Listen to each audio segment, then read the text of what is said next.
And now it gives me great pleasure also to introduce actually our final panelist, Ms. Joy Ezeilo, founder, director of Women Aid Collective. Ms. Ezeilo is the former UN Special Rapporteur on Trafficking in Persons, especially women and children.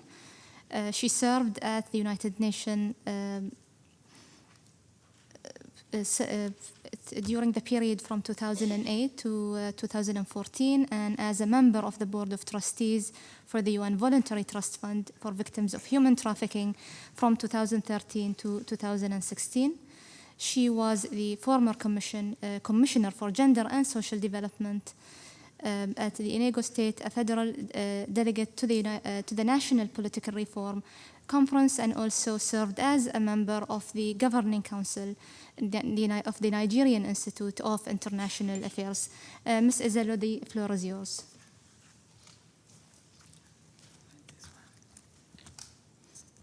Thank you.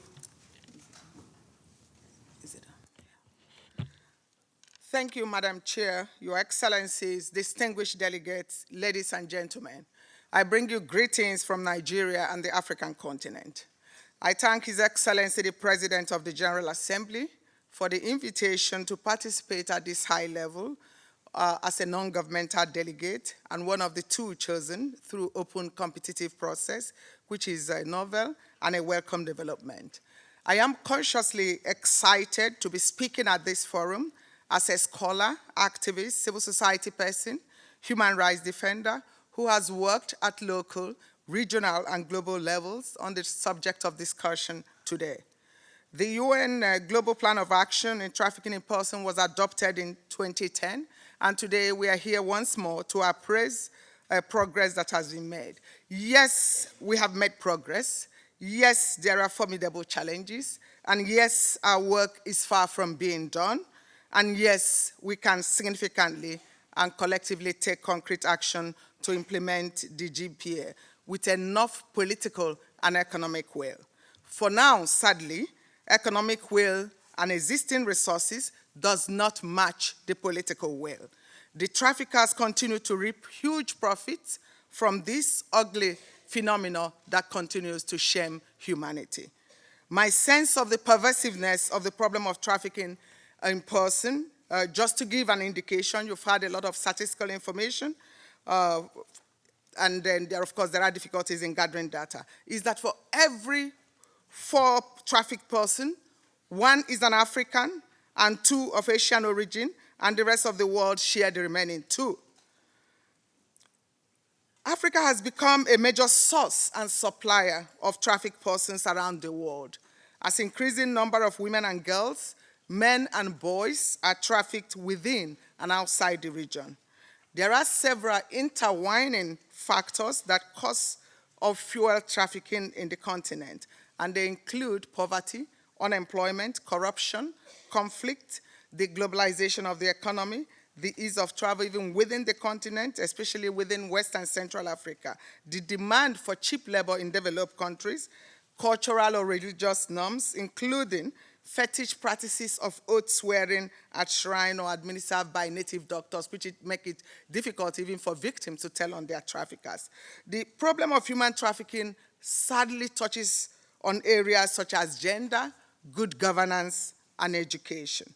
I commend the UN General Assembly for this Global Plan of Action, for the trafficking protocol, the protocol to prevent, suppress, and punish trafficking in persons. Since the Global Plan of Action came into existence, we've had some positive development that has been enumerated since this morning. However, gaps still exist when it comes to protection and assistance for victims of trafficking. We must be aware that assistance for victims is not one size fits all. We can develop auto-fit adaptable models that can be customized or tailored to best respond to trafficked persons and to provide effective remedies that can redress, facilitate recovery, and reintegration of victims of trafficking. Accurate and timely identification is primary to trafficked persons receiving assistance. Again, the bulk of direct assistance to victims is being borne worldwide by non-state actors, and precisely civil society NGOs, including faith-based organizations, and only by government in few cases. Yet these organizations get little support, acknowledgement by those at Helm of Affairs on important work they are doing in the field. They are rather facing persecutions as human rights defenders in the face of emerging laws and policies that seek to constrain their operations, including ability to fundraise and use same for human rights and development work. The Sustainable Development Goal reaffirms in about 3 of its goals the relationship of the importance, the issue of trafficking in persons. And this reinforces the fact that human trafficking is as much a human right as it is a developmental issue. Consequently, strategies aimed at preventing trafficking in persons must underline the underlying causes or the root causes, or what we call the push and pull factors. Going forward, I want to mention briefly 6 points or 6 strategies that that we must be able to address. Issue of partnership and cooperation, technical assistance, funding, human rights and victim-centered approach, funding of civil societies, of course, and prevention. Partnership and cooperation have been emphasized. And when it comes to that, especially in terms of collection of quality data, but beyond that in promoting assistance to victims. And Article 6 and 9 of the UN Protocol to suppress, prevent, suppress, and punish trafficking in person is quite specific on what should be done. Technical assistance, I want to say, should not be limited to training, but should support issues around establishing anti-trafficking agencies, funding support, direct assistance to victims, such as legal aid, psychosocial support, counseling, language support, and information. The issue of funding of UN Voluntary Trust Fund to provide to service providers working with VOTs around the world is very, very crucial. Again, human rights based victim survivor centered approach and gender sensitive approach is paramount.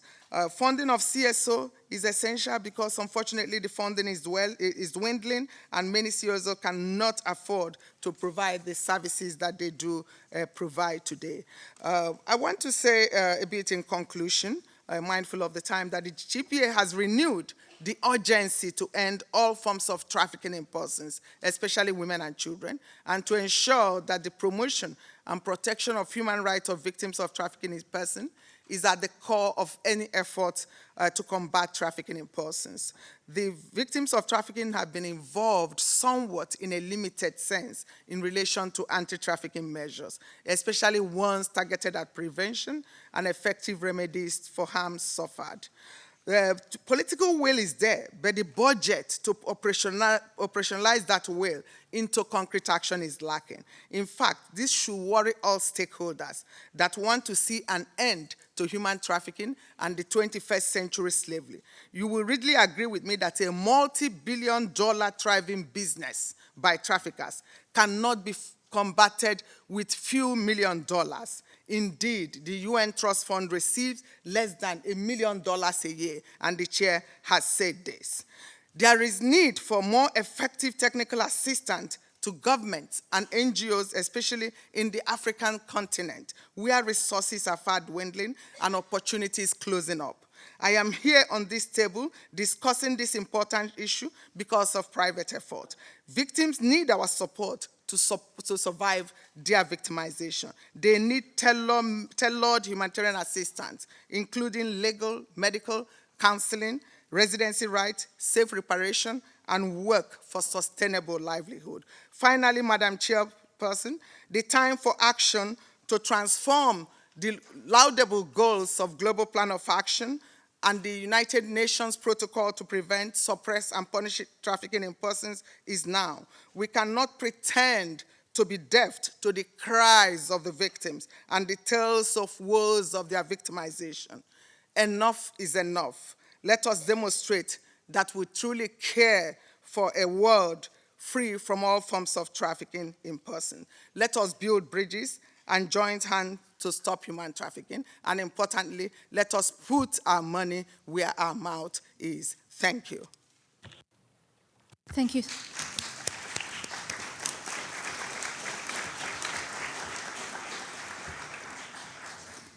Thank you so much, Ms. Ezeilo. Thank you for being such a strong voice for the cause.